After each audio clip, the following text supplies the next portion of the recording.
በስመ አብ ወወልድ ወመንፈስ ቅዱስ የካቲት 12 በዚች ቀን የመላእክት አለቃ የከበረ መልአክ ሚካኤል የበዓሉ መታሰቢያ ነው። በዚች ዕለት የከበረ ሚካኤልን እግዚአብሔር ወደ ራእይታዊ ወደ ሶምሶን ላከው። የፍልስጤም ሰዎች ሊገዱት በጠላትነት በተነሱበት ጊዜ ድል እስካደረጋቸውና እስከ ገደላቸው ድረስ ረዳው። ኃይልንም ሰጥቶ በአህያ መንጋጋ ከእርሳቸው 1000 ሰዎችን ገደለ። ተጠምቶም ለሞት በተጣረበ ጊዜ የመላእክት አለቃ ሚካኤል ተገለጠለትና አጸናው። እግዚአብሔር ከአህያ መንጋጋ አጥንት ውሃን አፈለቀለትና ጠጥቶ ዳነ። ዳግመኛም ከሚስቱ ጋር ተስማምተው ዓይኖቹን አሳወሩ፣ የራሱንም ጠጉር ላጩ፣ አሰሩትም። ከዚህም በኋላ ለጣዖቶቻቸው በዓልን ባዘጋጁ ጊዜ ሶምሶንን ወደ ጣዖቶቻቸው ቤት ወሰዱት። በዚያም 3000 ያህል ሰዎች ተሰብስበው ነበረ። የከበረ ሚካኤልም ተገለጠለትና ኃይልን መላው፣ የዚያንም ቤት ምሰሶች ነቀላቸው። ቤቱም በላያቸው ወድቆ ከእርሱ ጋር ሁሉንም ገደላቸው።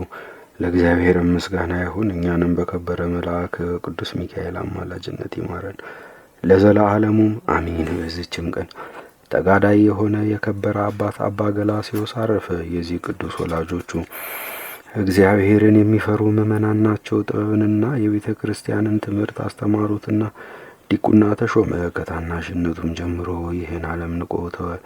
የክብር ባለቤት የሆነው የክርስቶስንም ቀንበር በመሸከም በምንኩስና ሆኖ በትጋት እየጾመ እየጸለየና እየሰገደ ታላቅ ተጋድሎን ተጋደለ።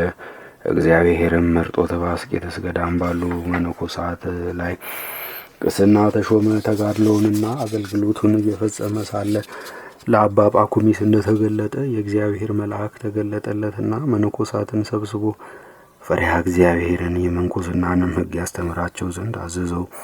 በዚያንም ጊዜ ብዙዎች መነኮሳትን ሰበሰበ። መንፈሳዊ የሆነ የአንድነት ማህበራዊ ኑሮንም ሰራላቸው። እርሱ በመካከላቸው እንደ መምህር አልሆነም፣ ከእርሳቸው እንደሚያንስ አገልጋይ እንጂ። ይህም አባት የዚህን ዓለም ጥሪት ሁሉ ንቆ የተወ ሆነ። እጅግም የዋህና ቸር ሆነ። ከብሉይና ከአዲስ መጻሕፍቶችም የተሰበሰበ አንድ ታላቅ መጽሐፍን አጻፈ። ለማጻፊያውም ዋጋ 18 የወርቅ ዲናር አወጣ። ከእርሱ ሊጠቀሙ በሚፈልጉ ጊዜ መነኮሳቱ እንዲያነቡት በቤተ ክርስቲያን ውስጥ ባትሮንስ ላይ አኖረው። አንድ መጻተኛ ሰውም አረጋዊ አባ ገላስዮስን ሊጎበኝ በገባ ጊዜ ያንን መጽሐፍ አየውና አማረው። በጭልታም ከዚያ ሰርቆት ወጣ። ወደ ከተማ ውስጥም በገባ ጊዜ ሊሸጠው ወደደ። አንድ ሰውም ዋጋው ምን ያህል ነው አለው። እርሱም 17 የወርቅ ዲናር ስጠኝ አለው። ያ የሚገዛውም ሰው ያልከውን እሰጥሃለሁ፣ ነገር ግን ለወዳጄ እስካሳየው ታገሰኝ አለው። ያሳየውም ዘንድ ሰጠው። የሚገዛው ሰው ግን ወደ አባ ገላስዮስ ወሰደውና ተመልከትልኝ፣ መልካም ከሆነ ገዛዋለሁ አለው። አባ ገላስዮስም ያመጣውን ሰው ከአንተ ምን ያህል ፈለገ አለው። 17 የወርቅ ዲናር አለው።